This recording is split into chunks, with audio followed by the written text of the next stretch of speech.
Alright, salut messieurs, salut les boys. Ça va? Bienvenue au podcast. Jocelyn, merci infiniment d'être là. Ben oui, On a le plaisir de te bienvenue. recevoir aujourd'hui. En fait, pour te mettre dans le contexte rapidement, le podcast Solemn, c'est un podcast où on met l'emphase sur le parcours et non seulement sur la destination. On met spécialement en fait l'emphase sur les parcours atypiques. Je pense que quand on parle de parcours atypique, tu es assez bien équipé dans cette lignée-là. Quand je dis évidemment, on ne veut pas nécessairement mettre l'emphase sur la destination, donc c'est-à-dire ce que tu possèdes présentement. Par contre, on veut quand même mettre les gens dans le contexte pour qu'ils comprennent un petit peu c'est qui Jocelyn Grégoire aujourd'hui. Puis un de tes moments forts dans ta carrière assez récente, c'est l'acquisition que tu as faite, une des transactions les plus importantes en multirésidentiel au Québec. Une transaction de 419 logements, 4 commerciales. On avait fait ça en 2018 et en 2018, c'était la plus grosse transaction en nombre de portes. Je pense qu'il y avait une transaction plus grosse en argent, c'était du commercial, mais la plus grosse transaction en nombre de portes. Puis, tu sais, on était des ticus, on venait de nulle part là, dans le milieu de l'immobilier. Ça a été, encore une fois, très atypique. L'année avant cette acquisition-là, moi et mon partenaire, on était deux. On a dit, cette année, dans le fond, ce qui est 2017, donc en 2000, mettons, en 2016, on avait dit, hey, nos objectifs pour 2017, on achète un immeuble à tous les mois, minimum 8 logements. Puis on va essayer d'y aller peut-être 12 ou 16. Là. Puis au final, on avait réussi en 10 mois à acheter 12 immeubles de 12 logements et plus. Le plus petit, c'était un 12, puis le plus gros, c'était un 94. Wow. 200 quelques portes plus loin en un an. On est au mois d'octobre, puis les deux, on est brûlés. Imagine, 12 inspections, 12 évaluations, 12 financements, 12 négociations, puis 12 prospections. Fait que là, à joke, on dit, hey, l'année prochaine, on achète 400 d'un coup. Puis là, on est au mois d'octobre. Puis là, on dit, on prend vraiment 2 mois à absorber nos immeubles. On relaxe, beau temps des fêtes, puis en janvier, on décidera qu'est-ce qu'on fait, vers où on prospecte, puis tout ça. Wow. Et je m'en vais à la semaine des entrepreneurs, la dernière semaine de novembre. Je suis au Costa Rica, et là, il y a un courtier d'Ottawa qui m'appelle. Il dit, Jocelyn Grégoire, ouais, t'es partenaire avec M. Lamarche, oui. Est-ce que vous seriez intéressé d'acheter 700 logements d'un coup? Dans ma tête, je fais bien trop gros, mais oui. Tu peux pas dire non. Je veux savoir comment ça se passe. Ouais. Fait que, tu sais, oui, je suis intéressé. Il dit, parfait, je vous envoie la documentation, NDA, ci, ça. Fait que pendant que je suis là-bas, j'appelle mon partenaire, je dis, hey, c'était comme un enchère, si on veut. Il y avait peut-être 5, je ne savais pas, j'ai su par après, mais il y avait 5-6 personnes d'approcher. Puis c'était un enchère à l'aveugle. Ils nous donnaient des chiffres, on ne savait pas c'était quoi les immeubles, il fallait habiter là-dessus. Puis là, on avait eu l'idée de dire les 700 logements, on va les splitter en 200 quelques 3 fois. Fait qu'on va faire 3 transactions, on va vous acheter ça dedans d'un an. Fait que là, tu sais, ça rapprochait du but de dire on achète 400 d'un coup, on va faire 3 transactions de 200 quelques, ça fait 700. Et ils nous sont revenus avec une contre-offre. Ils ont dit prenez-en 400 d'un coup, puis on va faire une option d'achat sur 279. Exactement ce que tu voulais. Exact. Et ça, 23 décembre, ils nous appellent, votre offre est acceptée. Fait que là, je fais ouh, on a gagné, mais comment je fais pour acheter ça? Figure it out, c'est ça, exact. Ça prenait 9 115 000 de down cash. Ça prenait un 300-400 000 de cash flow. Qu'est-ce qu'il faut que tu roules ça? Là? Puis on voulait un 500 000. Fait qu'on se dit, il faut lever 10 millions. Puis là, j'appelle Marc-André, mon comptable fiscaliste. Je dis, hey, Marc-André, je sais que c'est le temps des fêtes. Aurais-tu le temps de me recevoir 2 minutes? Et Chris, on est le 23 décembre. Just, je vais passer chez vous vite fait au condo, là, quand je suis pas à tête. Fait qu'il dit, qu'est-ce que tu veux? Ben, je dis, Chris, Marc, je viens de faire un offre d'achat, j'ai été accepté, puis je veux savoir comment lever les fonds. Ben, il dit, Chris, tu sais ça mieux que moi. Je dis, ouais, mais là, j'ai besoin de 10 millions. Là, ça a été silence. Silence au téléphone. On dirait qu'il calculait, tu sais. Fait que là, il dit, Chris, just, pas ça, 10 millions. Je dis, ben, c'est pour ça que je t'appelle. Tu sais, c'est très simple. Là. Combien que tu as accès, mettons, pour qu'on comprenne un petit peu de ta situation personnelle à ce moment-là? À ce moment-là, j'ai beaucoup d'immobilier. Je suis à peu près à 300 quelques portes déjà. Mais tu sais, on le sait, hein, tu achètes de l'immobilier, tu as mis tout ton cash dedans. J'en ai acheté 12 en 12 mois. J'ai pas eu le temps de ressortir de l'argent encore. Mais en cours de route, j'ai commencé à ressortir de l'argent, puis ça m'a aidé d'aller jusqu'au bout parce qu'il demandait un cash down de 200 000 non remboursables. Fait que ça, dans le temps des fêtes, moi et mon partenaire, 100 000 chaque, pas de problème. Mais là, c'est pour la suite. T'sais, on avait comme un mois pour ramener ça à 500. Pas un gros problème. T'sais, on refinance quelques immeubles avec du privé, puis on était capable de le faire. Mais là, après ça, pour trouver le 10 millions, ben, c'est pour ça que j'allais m'asseoir avec le fiscaliste. Je dis, j'ai aucune idée c'est quoi, mais il y a sûrement des structures qui vont me permettre légalement d'approcher le monde autour de moi puis de dire, ben, Ghislain, tu veux t'embarquer? Lou, tu veux t'embarquer? L'autre veut t'embarquer? L'autre veut t'embarquer? Puis de faire des groupes. Fait qu'on s'était dit, tu sais, c'est quand même assez simple, là. T'en pognes 20 à 500 000 chaque ou 40 à 250 000 chaque. Mais c'était quand même ambitieux. Fait que ça a pris beaucoup de temps. Fait que là, tu sais, on est rendu en décembre. En janvier, j'ai ma structure de prête. Et là, je fais des appels. Je sais pas si vous avez vu le film de Steve Jobs, le premier. Ouais, avec Ashton Kutcher. Ouais. Quand il fait les appels dans sa petite maison, son dans garage, son garage. là, avec le téléphone à roulette, avec un long fil. Là, il est couché dehors, puis il appelle des investisseurs. Ben, je me suis senti comme ça pendant T'avais un téléphone à roulette? Non. J'avais des écouteurs. Puis je me promenais partout dans le bureau de 3 h l'après-midi, parce que je faisais ma journée. De 3 h l'après-midi à 9 h le soir, j'étais au téléphone. Et ça a duré à peu près 6 mois et demi, 7 mois. Wow. Puis on avait eu une offre de financement, je vois taire de quelle institution, qui, 3 semaines avant le closing, ils changent tout bout pour bout, rajoutent 1%. Ça ne fit plus, tu penses, à ces taux-là, ça ne marchait pas. Ouais. Après ça, j'ai négocié directement avec le président de Banque Laurentienne. Banque Laurentienne nous a dit, ce deal-là est trop gros pour nous autres. Ça fitait pas. Là, tu sais, c'est comme moi qui ai accroché en disant... Est-ce que je suis trop gros pour la banque? Fait que là, c'était-tu un boost d'ego ou un d'estime, plus de confiance? Tu sais, ça me remettait à ma place de Chris, je vais-tu vraiment être capable de le faire? OK, parce c'était que là, plus, la première banque me chiait dessus. On les a un peu envoyés chier parce que ça se faisait pas qu'est-ce qu'ils ont fait. C'est une banque virtuelle. La deuxième a été super correcte. On n'a pas perdu du temps, 2 ou 3 semaines de négociation. Puis en fait, c'est trop gros pour nous autres, mais les boys, on va vous watcher aller. Puis après ça, on s'est assis avec une dame de Desjardins, le CFE dans le bout de Terrebonne, je ne me souviens pas la ville exacte. Là, elle dit, c'est pas mon coin, mais c'est tellement une grosse transaction que je vais être capable de le garder ici. Fait que là, je suis parfait.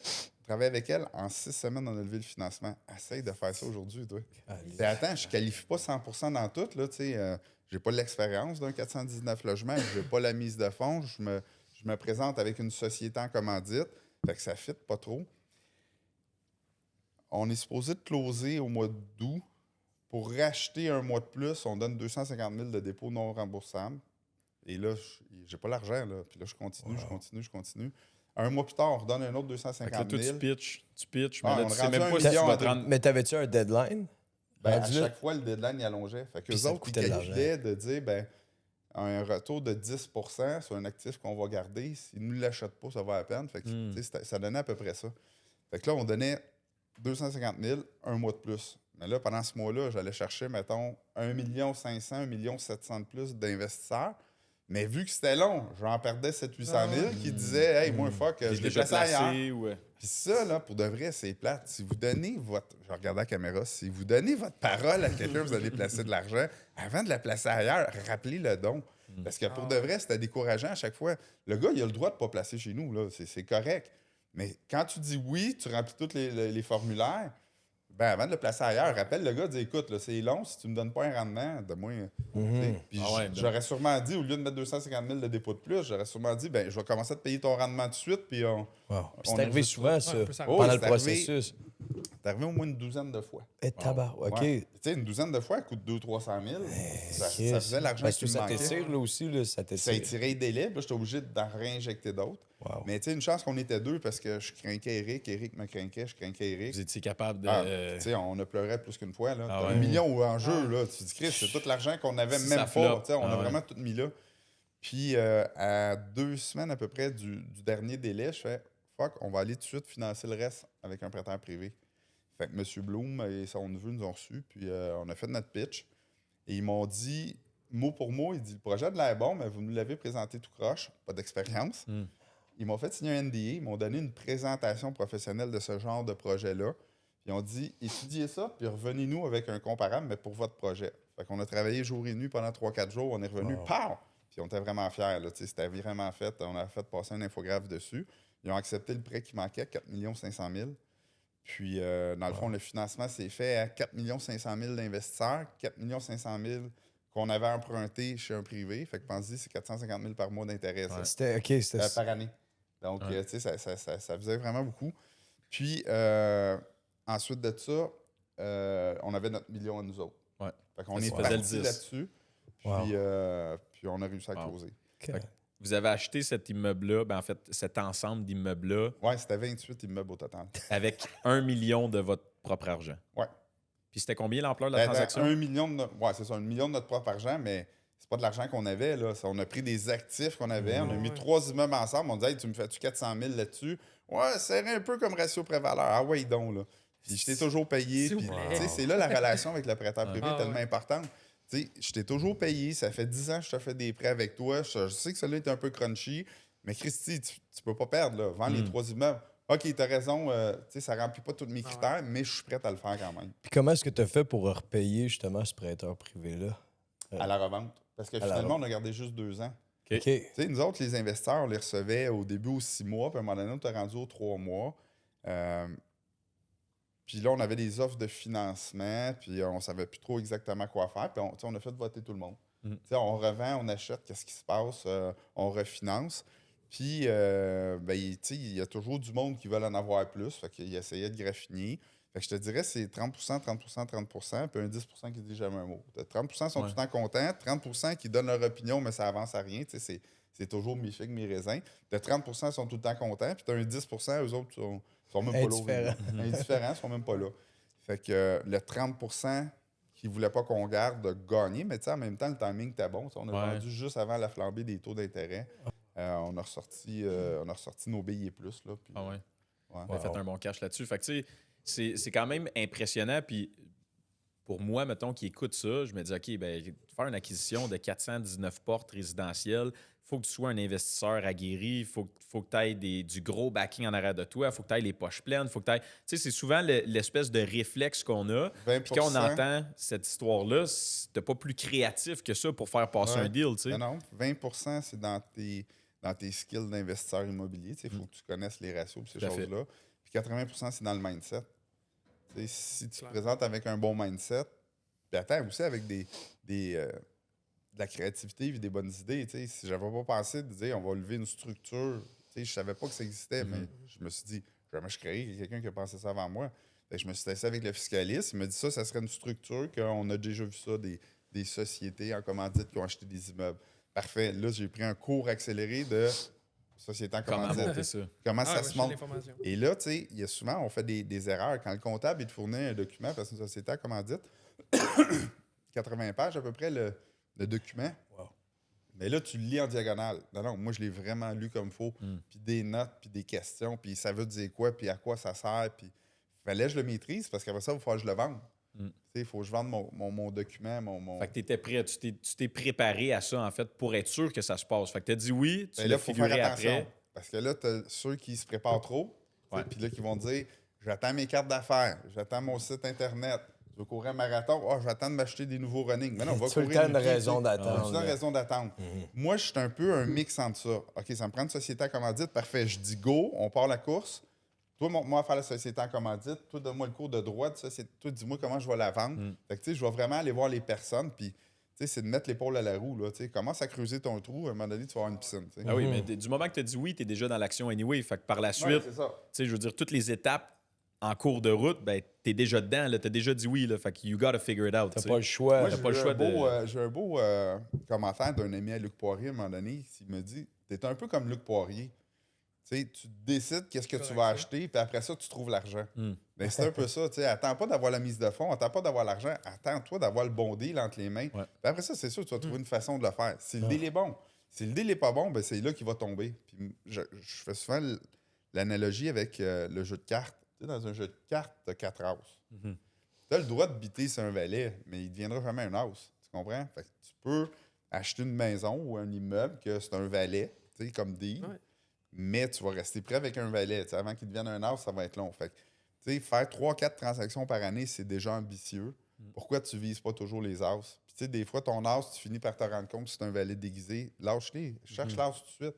Parce que tu vas faire tellement de profits rapides avec ton as, puis tu vas tellement avancer plus vite. Le temps que tu vas perdre sur d'autres types d'immeubles, un peu comme l'année qu'on avait faite avec 12 immeubles, on n'avait pas juste acheté des as. Là. Mais j'aurais peut-être été mieux d'acheter 6 au lieu de 12, mais 6 houses que je retire mon argent plus rapidement puis que ça me permette de miser sur 6 autres houses. J'aurais été moins fatigué à la fin de l'année. j'aurais eu un portefeuille moins dur à supporter. Tu sais, à un moment donné, j'avais comme 8 ou 10 millions de prêts privés, là, à part Carrefour des Érables, parce que c'est une structure à part, là, qu'il fallait supporter sur les immeubles. Puis là, tu sais, on arrive à renouvellement de celui-là, il faut enlever le prêt privé, le mettre sur celui-là. Ben, imagine comment les notaires faisaient de l'argent sur notre dos. C'est sûr, il faut que tu aies des frais à chaque fois, chaque quittance que tu as besoin, chaque nouveau prêt, des frais d'ouverture de dossier. Je veux dire, c'est sûr que ça, il y a beaucoup ça coûte de frais cher. associés. Mais au moins, ça t'a permis de faire tes acquisitions. Fait que, tu sais, ça coûte-tu réellement cher? En bout de ligne, quand tu calcules ton prêt privé dans ton acquisition, ben, je peux te dire non aujourd'hui, mais à l'époque, quand tu le fais, c'est un guess que tu prends. Une grosse game de cartes, mettons. Exact. Fait avant de te rendre là, évidemment, aujourd'hui, on reçoit le Jocelyn qui est confiant, qui est assis là, qui est laid back, qui parle de sa famille, qui a des priorités à bonne place. Tu sais, je veux dire, tu dégages du succès. Tu sais, ça sent, tu sais, on le voit tout de suite, tu sais. Ça n'a pas toujours été comme ça. Puis si, justement, on en profite pour faire un backtrack puis tomber un petit peu dans du storytelling, dès ton jeune âge, tu as été abandonné par ton père. En fait, ton père il est parti du nid familial. Tu as vécu de l'intimidation. Tu t'es associé à des mauvaises personnes aussi en cours de route. On peut-tu en parler un petit peu de ça? Ben oui. Comme tu dis, mon père est parti, j'avais 4 ans. Fait que, tu sais, c'est la première grosse épreuve que j'ai eue. Tu sais, plus de figure paternelle. J'ai eu la chance d'avoir une mère qui était très proche de nous autres. Ma mère était sous l'aide sociale parce qu'elle voulait rester proche de ses enfants pour les élever, puis tout à son honneur. Mais en même temps, ça faisait qu'on était dans un milieu très pauvre. Fait que, tu sais, milieu très pauvre égale beaucoup de gens ça brosse sur leur balcon. Puis, tu sais, autour de moi, ça buvait de la bière dans la rue. Là, tu sais, c'était pas un secteur où j'aurais aimé élever mes enfants.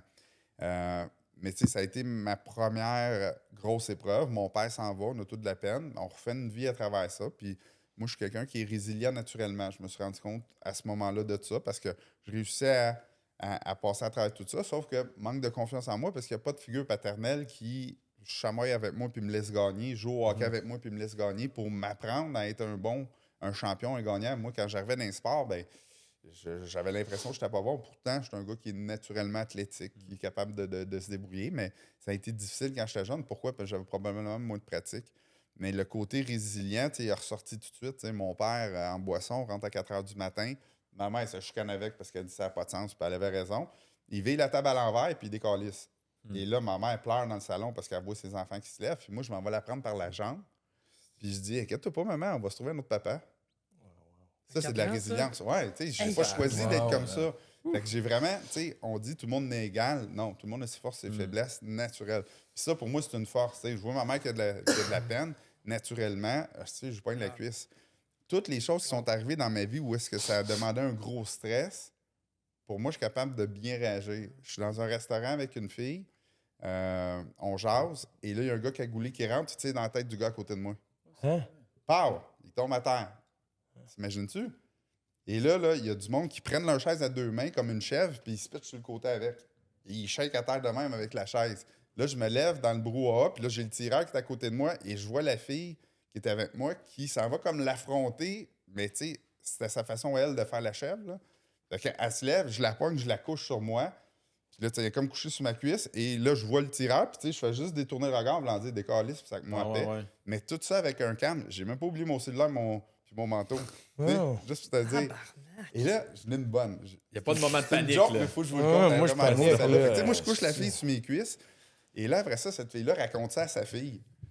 T'sais, parce qu'elle est en âge d'entendre ça. Puis là, elle dit, Jocelyn m'a sauvé la vie. J'ai eu une mauvaise réaction. Il m'a couché là. Je t'ai jamais sauvé la vie. Moi, je voulais une pipe. Non, mais vous m'avez dit que vous vouliez ça. C'est parfait. Tout qui réussit. Tabarnak! C'était très drôle quand j'ai raconté. T'as eu une pipe pendant que l'autre s'est fait tirer. T'es capable de bander. Ça, c'est du calme. C'est du calme. Je suis Iceman. de là par la Si je porte peux en pas regarder de arrière. pisser en public, Chris. On est sorti par la porte en arrière. Je me suis éloigné. On se sentait en sécurité. On a attendu que le policier arrive. J'ai laissé mon nom au policier. On a laissé le nom. Puis ils nous ont laissé partir tout de suite. Puis premier réflexe que j'ai eu, j'ai toujours des coachs, moi, dans la vie. Fait que j'ai urgence. Faut que je parle à mes coachs. Parce que là, tu sais, moi, je me sens bien relax. Mais je sais, j'ai vécu de quoi de choquant, choc post-traumatique. Fait que là, je fais comme, j'appelle mes 2 coachs. Mes 2 coachs me rappellent, je jase avec eux autres. Puis, tu sais, pour de vrai, je me suis couché comme si rien n'était. Je me suis levé le lendemain. J'ai eu plusieurs semaines après tu sais, voir des gens cagoulés. Mettons, je voyais quelqu'un cagouler. Oh! Tu sais, j'étais comme en position karaté tout de suite, là. Qu'est-ce qui se passe? Un peu de PTSD. Ouais. parce que ça, c'est arrivé comme en été. Puis quelques mois après, quand on a commencé à remettre... Mettons, ça te shake ouais, un peu? ouais, ça, un moins ça. Là. Genre là, je viens de tout faire. Non, Ouais, là, ça, c'était un petit trip moins. Hein? Ouais, je trippe moins. Tu l'enlèves Mais, ou- tu sais, juste en ski, tu sais, souvent, je vais aller en ski, tout le monde a une cagoule puis des lunettes. Puis, tu sais, là, je fais, oh, OK, j'ai le même feeling. là. Quand je vois quelqu'un qui est grand et Ah, excuse-moi, lancé. je voulais vraiment pas. Non, pas de stress. Ça vient. T'as vraiment pas de stresser avec ça. Fait que Les tout ça pour dire chances, que la là, les résilience- chances que t'aies une cagoule sur la tête. C'était là. là. Ouais. C'était. Non, c'était On dirait que c'était stagé, ça aussi. Mais là, tu Ben, il choisis. m'avait déjà compté juste avant un peu. Ah, OK. Mais quand tu vas t'asseoir à quelque part, là, tu choisis ton emplacement, faire face à une porte en particulier, non, tu changes j'ai pas. J'ai Zéro pas- séquelle. Zéro. séquelle de ce côté-là. Au début, oui. Tu sais, au début, là, tout le temps Si t'es garde. face à la porte, tu sais, loin de la porte, face à la porte, s'il rentre, je vais le voir. Parce que quand c'est arrivé, j'étais comme le 5e banc à côté de la porte. Fait que la fille, elle a fait What the fuck, tu sais, un gars avec une cagoule qui rentre. Mais moi, je me suis viré de bord, j'ai tout de suite regardé sa main, puis son gun était dans un sac tapé à son poignet. Tu sais, vraiment un professionnel, là. Il voulait pas que la poudre se répande ou je sais Ok. pas. Ah ouais, pas de traces, Ouais. pas de. Puis. Parce que dans le fond, c'était prémédité. C'était Ouais, pas. ouais, juste non, non. C'est un C'était assassinat. un là. assassinat. Là. Ah ouais. Mais probablement, ils se sont trompés de gars. Ça a l'air que le gars, il n'y avait pas de. Ah, c'est- Aucun dossier, pas connu des policiers. Fait que, tu sais, C'est c'était my quand même bad. bizarre, là. Ouais. Calisse. Ouais, c'est assez frappant. Fait qu'en bout de ligne, le petit gars de 4 ans qui avait cette résilience-là, Ouais. puis le Josh qui était témoin d'un meurtre, je veux dire, cette résilience-là était innée. Là. Fait que je veux dire, t'avais Ben- ce calme-là ou cette façon-là de. Dans la vie, là, tu vas avoir à faire face à de l'adversité tout le temps. Ouais, mais là. Dans ta carrière d'investisseur immobilier, dans ta carrière de sportif, dans ta carrière Ah ouais. de travail de bureau ou dans une shop, tu arrives dans une shop, qu'est-ce qui arrive? Généralement, juste des gars, puis là, tu sais, ça intimide un petit peu, puis faut que tu fasses ta place. Mais tu sais, il y a du monde qui sont faits pour ça, du monde qui sont pas faits pour ça. Puis moi, ça, c'est le genre d'affaires, c'est comme un défi, il pas de trouble avec ça. Là, tu sais, je vais bien rouler là-dedans.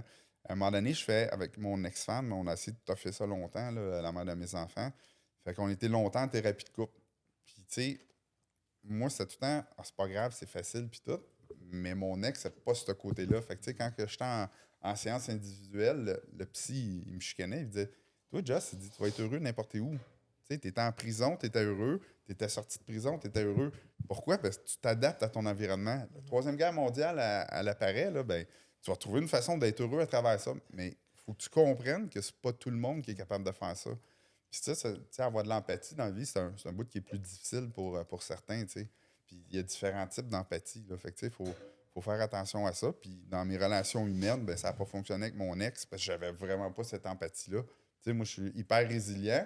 Puis quand je la regardais s'effondrer puis pleurer à chaque fois qu'il y a de quoi qui marchait pas, je suis ben là, tu peux vraiment pas broyer à cause de ça, là. Ah ouais, je comprends. Et tu sais, fait que ça a fini par creuser un La écart. perception et, était pas et la toutes même. sortes d'autres affaires, là, mais je veux dire, ce côté-là de moi, très résilient, a coûté un couple parce que elle n'avait pas la même résilience. Puis moi, je faisais des choses qui faisaient que ça créait certains stress à la maison. Ben, c'est Ouais, le background des- qui crée ça Ben non, aussi. mais tu sais, réhypothéquer la maison, des fois, là, si tu regardes mon index aux immeubles de cette maison-là, tu fais comme Chris, ce gars-là, il est dans le trouble, tu sais, ça va. Mais à chaque fois, je donnais ma maison en garantie collatérale, moi. Tu sais, moi, j'ai jamais compris les gens qui embarquent dans un projet puis qui disent oh non, pas ma maison. Tu sais. Ah. Mais moi, je la donnais en garantie. Ça te Pourquoi? donne une Parce que motivation de Ben, plus. je là. suis sûr que je vais passer au bout de ce que je dis. Mais tu sais, quand le client il dit ah non, je ne donnerai pas ma maison en garantie, ben, t'es-tu en train de me dire que si tu manques ton coup, tu vas me flipper les clés de l'autre building? Tu sais? Ah ouais. J'ai toujours eu de la difficulté avec ça. Tu Moi, crois-tu en ton projet? Ah, mais toujours Chris, all-in. Ouais. Mais tu sais, des fois aussi, je pense que c'est important la communication. Tu sais, je veux dire, si ta conjointe ou la personne Ben, qui ça est va avec impliquée, qui est l'empathie, copropriétaire, tu sais, c'est important que cette personne-là soit au courant Ouais. aussi des moves que tu fais parce que de donner ta maison en garantie ou en hypothèque, la maison familiale, quand tu as des enfants, tu sais, pour quelqu'un qui est impliqué dans la business puis qui comprend puis qui est confiant que les moyens de ses ambitions, ça peut fonctionner, mais pour quelqu'un qui est peut-être qui n'a pas la même tolérance au risque ou les mêmes. Non, ça peut être être plus difficile. difficile. Fait que C'est je pense exactement que ce que je dis, communication-là est l'empathie, de importante. comprendre que l'autre, c'est pas la même chose. Ouais. Mais moi, ce que je réponds à mes clients quand ils me disent ah, ma femme, elle veut pas, ben, si ta femme te fait pas confiance, je peux pas te faire confiance. Va t'asseoir avec ta femme et explique-y qu'est-ce que tu fais dans la vie. Tu sais, si elle ne comprend pas, là, c'est correct, mais tu sais, convainc-la elle, puis après ça, tu viendras me convaincre moi là, que. En effet, ça fait du sens. Parce- Encore une fois, tu parlais tantôt, tu as fait de la prison. Mhm. C'est quand même un mot qui frappe. C'est ton livre, ça s'appelle De bum à millionnaire. Ouais. Si on adresse la portion bum, ça veut dire quoi pour toi, bum? C'était qui Jocelyn Grégoire, le bum? Ouais. Ah ouais, dis-le une Ben, autre fois, dis-le une autre fois. Bum, bum, bum, bum, Bum, bum, bum, Pense que ça bum, résonne bum. bien dans le micro. Le bum est sorti, pis je me sors pas une excuse, là, mais le bum est sorti de toute l'intimidation que j'ai vécue. À un moment donné, quand je suis arrivé à 14 ans, j'ai commencé à grandir un peu, puis là, j'étais capable de me défendre. Fait que, tu sais, le bum est sorti un peu là, j'ai commencé à trouver ça le fun un peu, mettre mon poing d'en face à ceux qui le méritaient. Mais j'ai jamais vraiment été intimidateur. J'ai déjà intimidé des gens, mais pour défendre d'autres gens ou pour me défendre, tu sais. Fait que je me faisais intimider, je mangeais des tapes à l'île jusqu'à peu près 14 ans. Puis à un moment donné, là, il était 3-4 en avant de moi, j'ai serré les dents, je l'ai accroché au collet, puis j'ai rentré ça dans les dents. Et j'ai tellement eu de remarques de gens après qui sont venus me féliciter, dire « Hey, il était temps qu'il en mange une, lui. Il était temps qu'il en mange une, lui. ouais. Tu sais, ça ressemble à un film, mais c'est vraiment ça que j'ai ouais. vécu, tu sais. Puis, là, les gens commençaient à me parler différemment, puis je commençais à avoir de la reconnaissance. Mais ça, là, ça flatte l'ego, la reconnaissance. Hein? Il y a les besoins primaires, besoin d'accomplissement, c'est un des besoins primaires. Puis là, moi, je m'étais accompli en faisant que, il n'y aurait plus d'intimidation envers moi. Et là, j'avais la reconnaissance des autres étudiants. Puis là, je commençais à avoir plus de plaisir à l'école. Mais j'ai tellement aimé ça qu'à un moment donné, chaque fois qu'il y avait du trouble en quelque part, je me mettais le nez là. C'est un peu ta marque de commerce, le rendu. C'est ça. Fait que, tu sais, rendu là, tu sais, est-ce que j'ai fait les bons choix? Non. Ça a fait que je me suis associé avec les petits bums. Puis là, tu tiens avec des petits bums, ben, tu fais des petits trucs de petits bums. Puis là, tu finis en centre d'accueil à 17 ans. Parce que ta mère a dit, tu sais, je me suis jamais fait vraiment pogner à faire quoi que ce soit. Mais ma mère a dit, on n'est plus capable de le tenir. Lui, là, la police venait le chercher. Puis là, ben, ils ont comme machiné de quoi pour s'assurer que, OK, c'est correct, là, c'est moi qui ai fait ces mauvais coups-là. Puis, tu sais, j'ai compris. Des mauvais coups qu'il que tu faisais pour vrai, là. Oui. C'était quand pas juste des t'étais coups de poing jeune, d'en face, là. Il y a quoi? C'était pas juste des coups de poing Non, d'en c'était pas face. juste là. moi l'enfant. Je me tenais avec les petits bums de la place. On avait passé dans le journal à un moment donné, réseau de voleurs de souffleuses. Tu sais, on volait des souffleuses. Fait que, tu sais, moi, là, dans mon secteur, d'où je suis né, ben c'était correct. Tu sais, tout le monde volait des souffleuses. Même, on volait souvent des souffleuses volées, là, puis... Vous voliez des souffleuses qui avaient été volées. C'était vraiment un secteur qui était comme ça. Dans le cabanon, genre, comment tu faisais ça? On C'était quoi rentrait tes dans le stratégies? cabanon, on partait avec la souffleuse en courant, mettait ça dans la valise du pick-up. Puis, Y avait-tu des marques, genre? Tu spottais-tu? ouais, les taureaux, ils se vendaient des. Puis, Bonne publicité.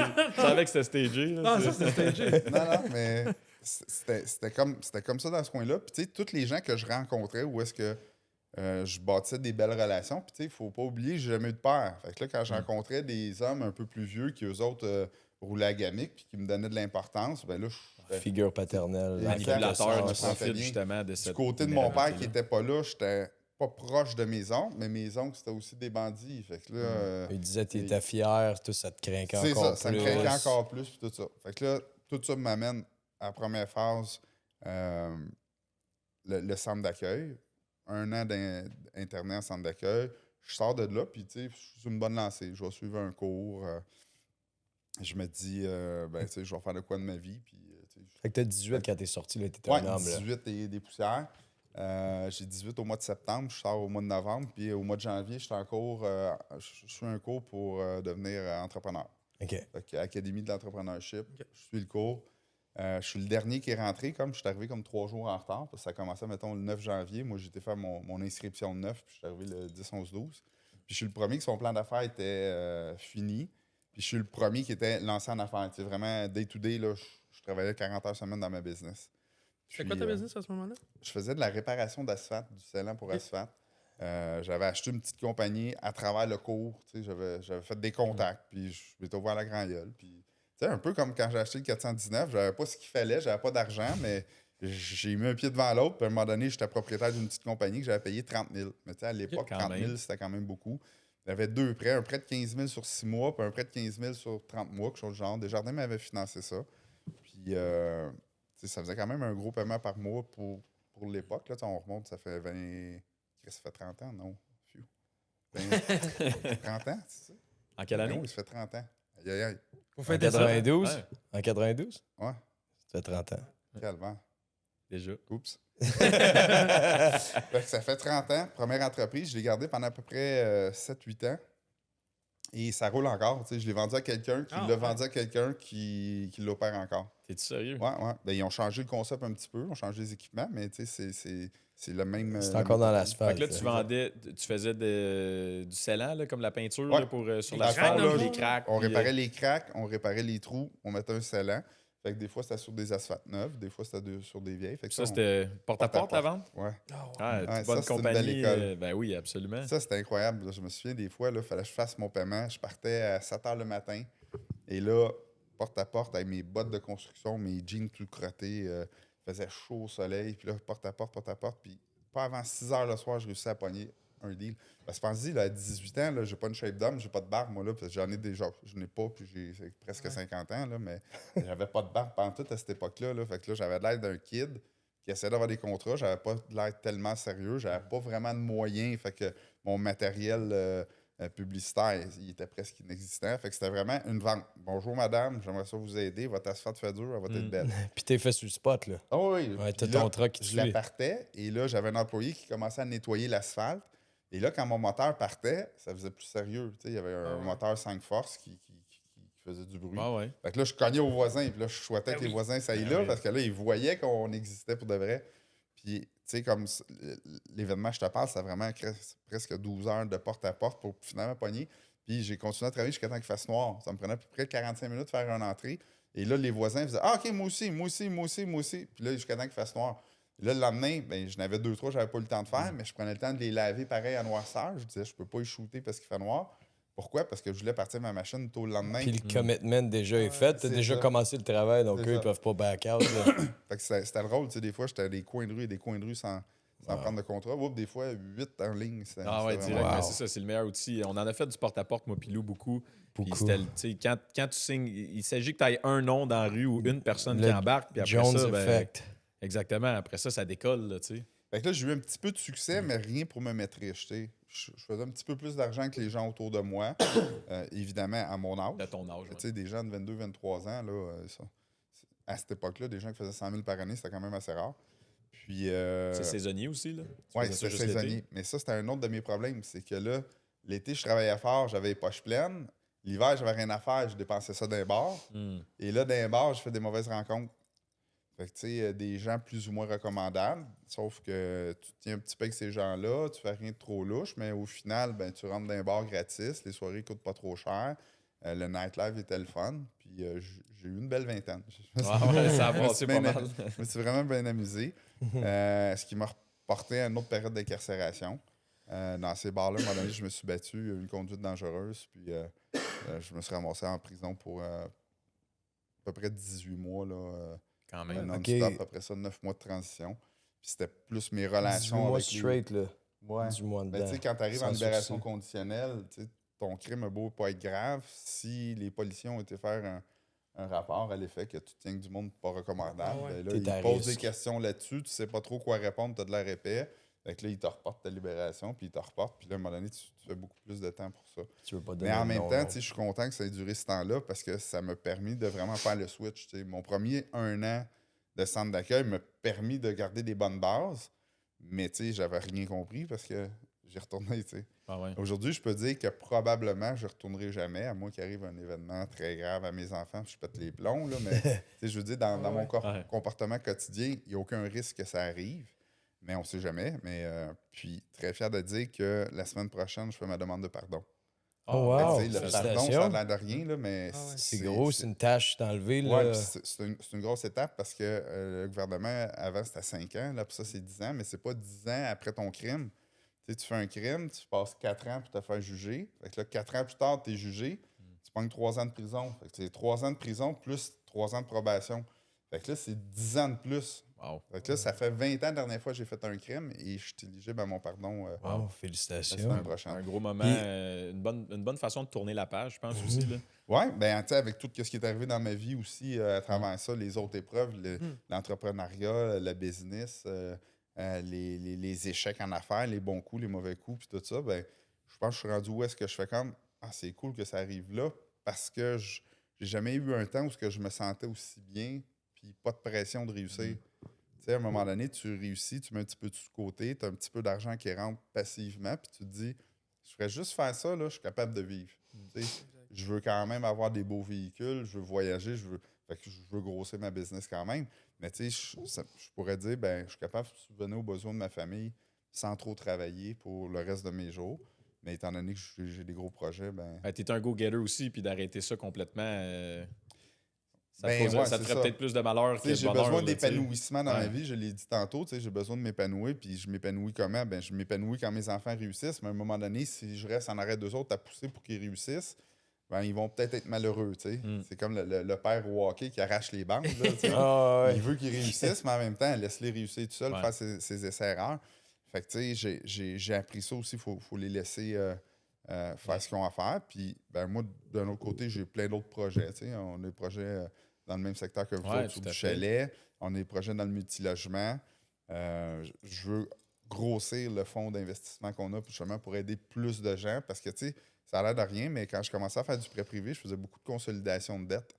Et j'ai failli détester ça parce que j'étais avec des gens qui avaient un pattern de je suis en problème, puis ça va pas bien, puis ça ira pas mieux dans 6 mois parce que j'ai loadé encore mes cartes de crédit. Puis j'ai pas changé mes habitudes, fait que je suis encore autant dans le trouble que j'étais. Fait qu'à un moment donné, j'ai réussi à mettre ça de côté grâce aux mordus immobiliers parce que j'avais bâti tellement une grosse communauté que là, j'avais juste à parler un petit peu que je faisais du prêt privé, puis l'argent que j'avais disponible, je pouvais aller passer là.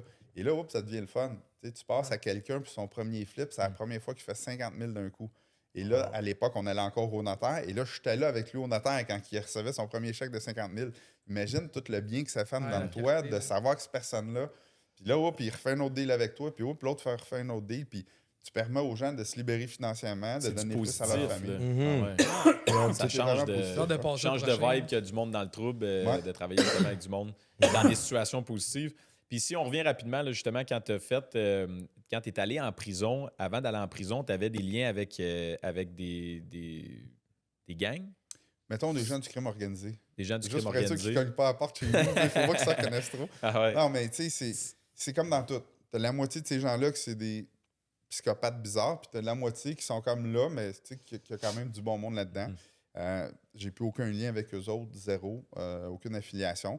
Mais tu sais, c'est sûr qu'il y en a certains, quand je les rencontre, salut, ça va, je suis content que ça aille bien pour toi, puis tu ne sois pas en prison. Puis tu sais, eux autres, ils me disent la même chose. Hey, on check ton magazine, le gros, on va faire comme toi un jour. On te suit, c'est ça. Puis on est fiers de ce que tu as fait. Puis tu sais, même à un moment donné, j'ai été m'asseoir avec eux parce qu'il y avait certaines rumeurs à mon égard. Puis j'ai fait, hey, excuse. Non, écoute, on a beaucoup de respect pour ce que tu as fait. Tu sais, puis je veux pas être en mauvais terme avec vous autres, mais moi, là, je suis rendu là, puis c'est ça que je veux faire dans la vie. Puis ils ont été corrects avec ça. Ils ont été corrects avec ça. Ils ont dit, hey, t'as fait tes choses dans les règles de l'art. T'as fait ton temps, t'es parti, t'es revenu, puis t'as pas nuit à nos affaires. Fait que, ils n'ont jamais essayé de se mettre les mains dans tes poches. Jamais ça. Peut-être que ça peut arriver. Peut-être que les gens ça, que j'étais proche, mais moi, c'est jamais arrivé. Oui, au début, je suis sorti de prison, ils sont venus me contacter, puis même un coup, je suis sorti avec un bat de baseball en de chez nous. J'ai dit, tu reviens ici, c'est sûr, je cogne. Ouais, parce que j'ai dit, je vous l'ai dit, là, c'est fini, moi, ces affaires-là. Puis, tu sais, ce même gars-là était dit par en arrière, il est solide, lui. Tu sais, il a respecté que je le reçoive comme ça, tu sais. Fait que, tu sais, c'est pas des caves, là. Ils gèrent des business de plusieurs millions. Mais tu leur as pas montré de faiblesse non plus. Ça fait non, c'est sûr que si j'avais montré une faiblesse, peut-être que. Mais, tu sais, comme je te dis, la vie a fait que. À un moment donné, tu n'en as plus de faiblesse pour ces affaires-là. J'avais des faiblesses parce qu'il me manquait quelque chose. J'ai appris à me connaître à travers ça. J'ai appris à m'auto-définir et à dire, hey, c'est quoi mes buts? Parce que, tu sais, c'est pas montré ça par notre système d'éducation. C'est quoi tes buts? Où c'est que tu t'en vas? C'est quoi que t'aimes? C'est quoi que t'aimes pas? Puis là, à un moment donné, tu fais des affaires que t'aimes pas puis tu t'en rends pas compte. Puis là, tu dis, ben c'est ça le 9 à 5. Je suis obligé de faire. Ouais, c'est ça. Puis je pense que le gouvernement, il veut vraiment qu'on soit pris là-dedans parce que c'est une population qui est beaucoup plus facile à diriger. Mais à un moment donné, quand tu apprends à te connaître, tu sais dans quoi tu es bon, tu sais dans quoi tu performes, tu as une confiance en toi, puis tu roules là-dedans, puis dans ton sillon, tu sais du monde qui sont pareils. Ben, il n'y a rien qui peut t'arrêter, là. La vague est partie. Puis c'est ça qui peut être dur aussi, que justement, tu en vois beaucoup des gens qui sont de ce milieu-là. Après ça, il y a une étape qui frappe. Mettons, ils vont faire de la prison ou ils vont avoir quelqu'un autour d'eux qui va mourir. Puis tu as l'impression qu'ils font vraiment une prise de conscience. Puis que pour eux, c'est fini le crime organisé ou peu importe les gens avec qui ils se tiennent. Puis après ça, on dirait qu'ils retournent tout le temps vers là. Puis tu te dis, ben, je comprends pas trop. Ben, non seulement, je suppose que pour ces personnes-là, c'est un milieu, c'est tout ce qu'ils connaissent. Là, Fait qu'en bout de ligne, quand tu sors de prison, je sais pas c'était quoi ta situation exactement, mais souvent, t'as pas d'endroit où rester. Je pensais à ça de tout perdre, là. Ben, c'est ça, tu es un aide J'avais minimum. pas de business, j'avais pas de métier, j'avais pas... toutes mes économies avaient fondu, puis j'étais parti. Là, après ça, t'as le gouvernement qui vient te voir.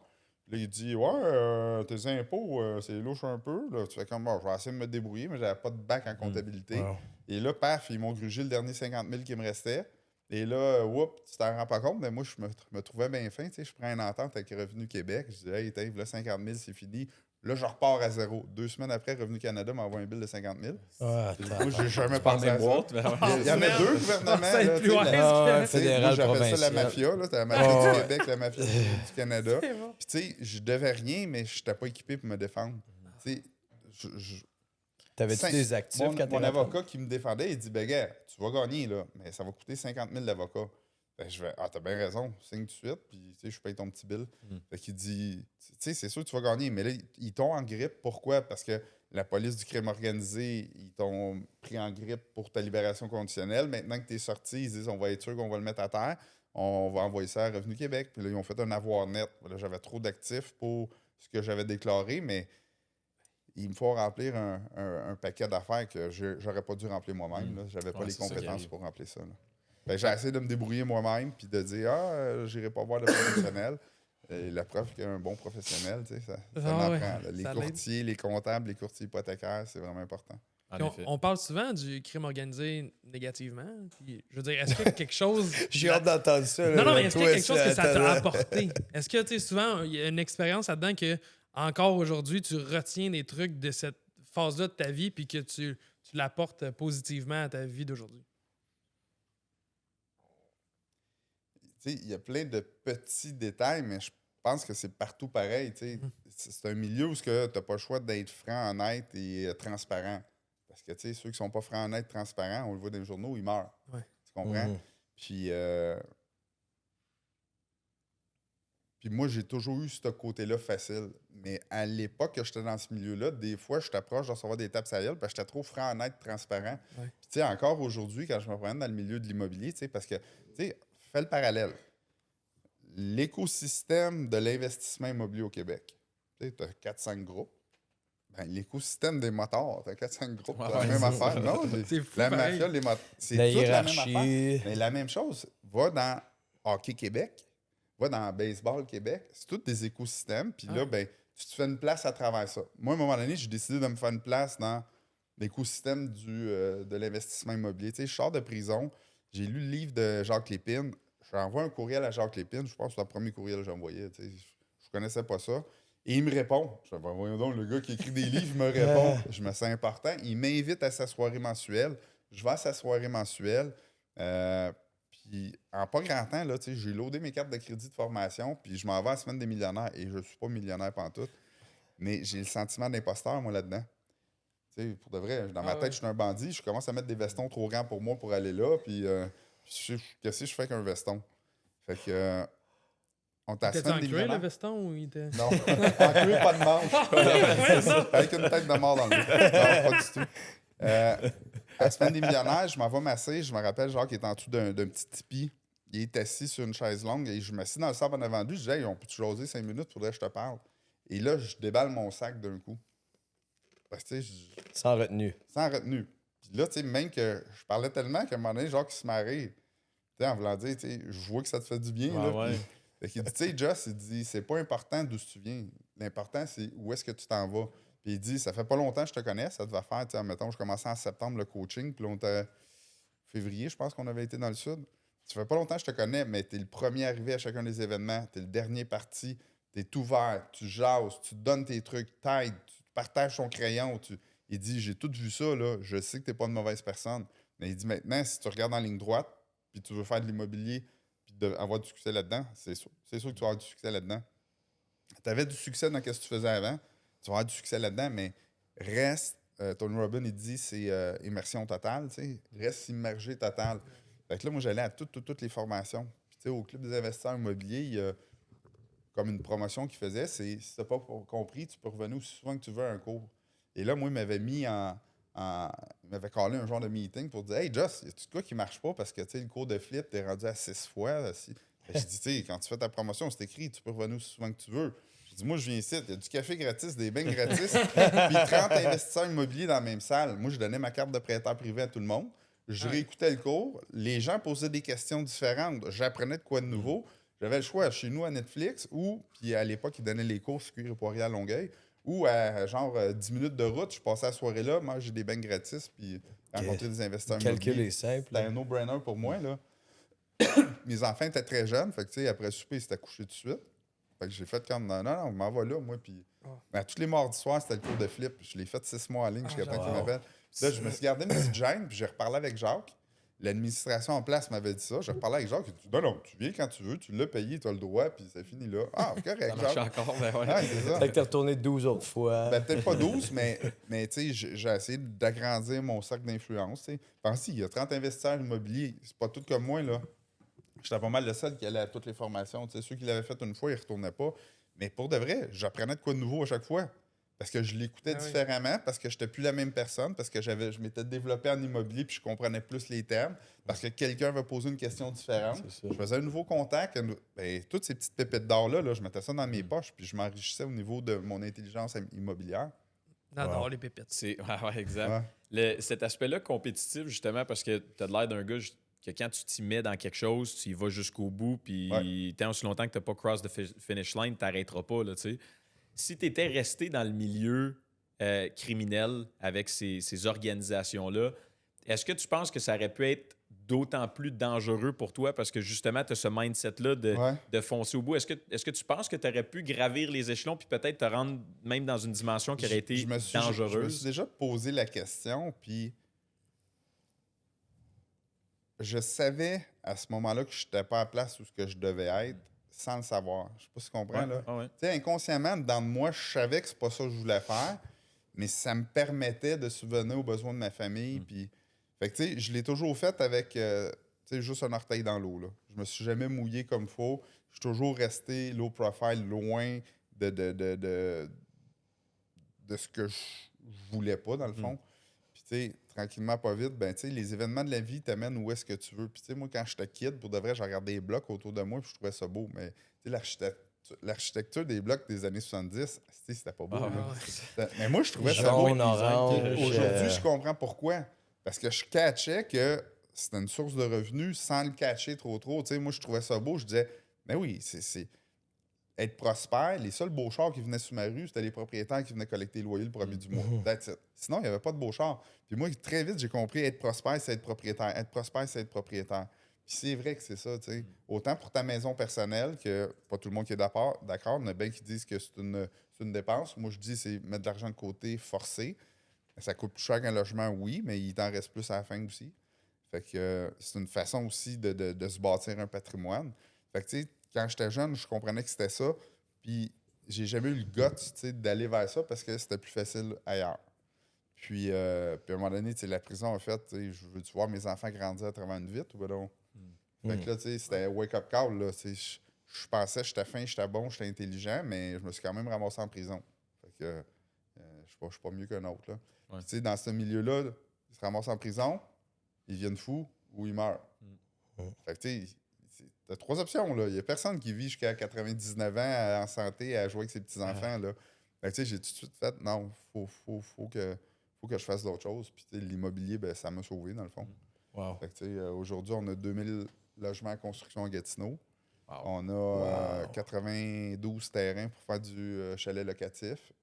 Où est-ce qu'on veut vraiment les garder puis les opérer? C'est tous des petits resorts de 15-20 terrains où est-ce que la gestion va en être facilitée. C'était écœurant comme concept. Justement, tu as acheté des terrains à Saint-Côme, tout près de nos projets. Là. Exact. Puis on a eu la chance de voir tes plans en préliminaire. Je sais pas si c'est exclusif ou quoi, mais c'est vraiment hot le concept que vous développez. Bien, ce qui est le fun, c'est que c'est une douzaine entre 12 et 20 chalets sur le même lot. Puis il y a un plus gros chalet où est-ce qu'on peut faire des réceptions.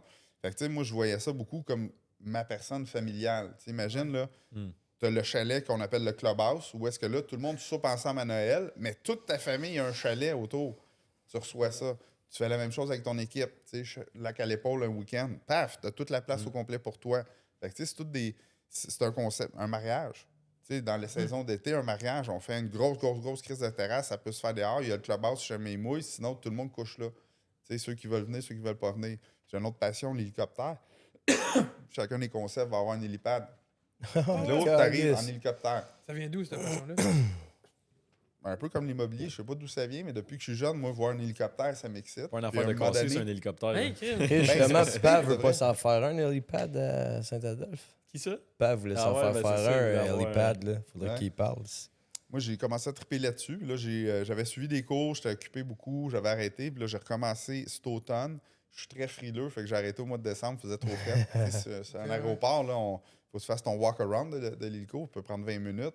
Mais là, dans le grand vent, il n'y a pas de building pour t'arrêter le vent. Là. Ah ouais. Ah, je me rappelle juste une anecdote rapidement, si tu me permets, Joss. On avait fait le premier prêt qu'on a fait avec toi sur notre projet de développement à Saint-Adolphe. Tu n'avais pas vu le terrain, tu étais sur le point où je pense que tu avais déjà octroyé le prêt, en fait. Ouais. Et après ça, tu voulais aller voir le terrain. Fait qu'il m'appelle, il est comme non, c'était avant, parce qu'on était encore en train de dealer avec le vendeur, Exact. qui était délicat. Fait qu'il m'appelle, il est comme ouais, on aimerait ça aller visiter le terrain. Là, je suis comme OK, ouais, je vais parler avec le vendeur parce que c'était pas facile, il ne nous donnait pas accès à la propriété, puis c'était pas les meilleurs termes à ce moment-là, tu sais. Fait qu'il est comme ouais, puis en passant, fait juste mentionner qu'on va arriver en hélicoptère, fait que ça nous prendrait une place pour atterrir. Je suis comme OK, tu sais, je ris, je pense qu'il me niaise, il est comme non, je vais être là avec un de mes partenaires en hélicoptère, fait qu'avertissez. Ouais. Finalement, vous n'êtes pas allé en hélicoptère parce que la météo ne le permettait pas cette Mais tu fois-là. sais, l'hélico, c'est super le fun quand il fait beau, mais aussitôt qu'il y a un peu trop de vent puis que les conditions sont changeantes, ça peut être très dangereux. Fait que Ouais. c'est mieux de laisser à terre. Là, tu sais. J'ai commencé mes cours, puis là, il me faisait sortir des fois avec des vents.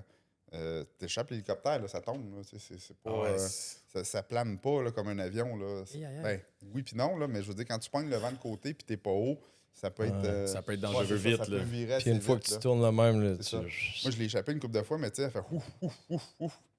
Mais là, tu sais, tout le monde rit de moi dans la base, mais Tout le monde rit. Toi, Ouais, tu ris les autres, toi, tout tu le ris monde moins, rit, là. Tout le Ah. monde! Pas ça, je rirais, moi. l'instructeur, lui, il te rattrape, là. Ah ouais, il est là Mais pour te... lui, il est là pour que tu aies le plus peur possible, pour te rendre le plus loin à dire je vais-tu faire le bon move. Mais quand il est échappé, il est échappé. Là. C'est parfait pour ton sang-froid, ça. Ouais, c'est ça. L'échappé, ça ben, le... ça Ça le shakeait pas va un peu, vite. ce sang-froid-là? Fait que finalement, Non, qu'est-ce ben, qui je te sais que l'autre va le stresse? prendre. Plus grand-chose. Ok. Les gens qui chialent, ça me stresse. Ah ouais, c'est stressant, ça. Moi, le monde là, qui chiale Ouais. sur tout, là, puis je suis pas en santé, je suis pas en forme, je suis pas ci, je suis pas... Mais oui, tu fais rien. Ah.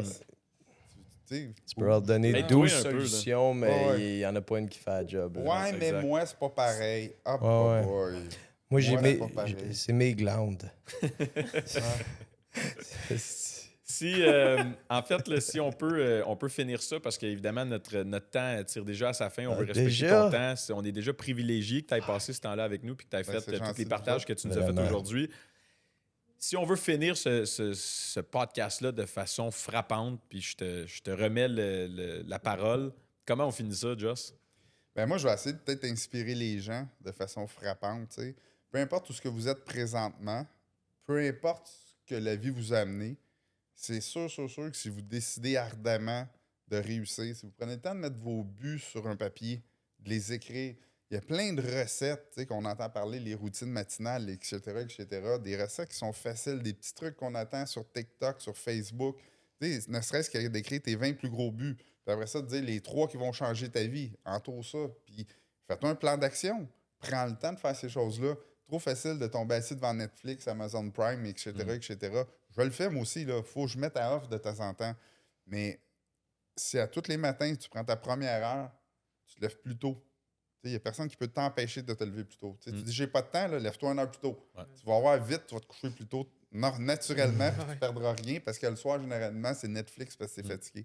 Et prends cette heure-là pour travailler tes buts, travailler tes objectifs, travailler tes compétences. Fait que, tu sais, lecture, travailler but, travailler objectif, écouter des podcasts. Puis c'est sûr que la vie va t'amener tous les rêves que tu veux. C'est une question de vision. Visualise qu'est-ce que tu veux, tu vas finir par l'avoir.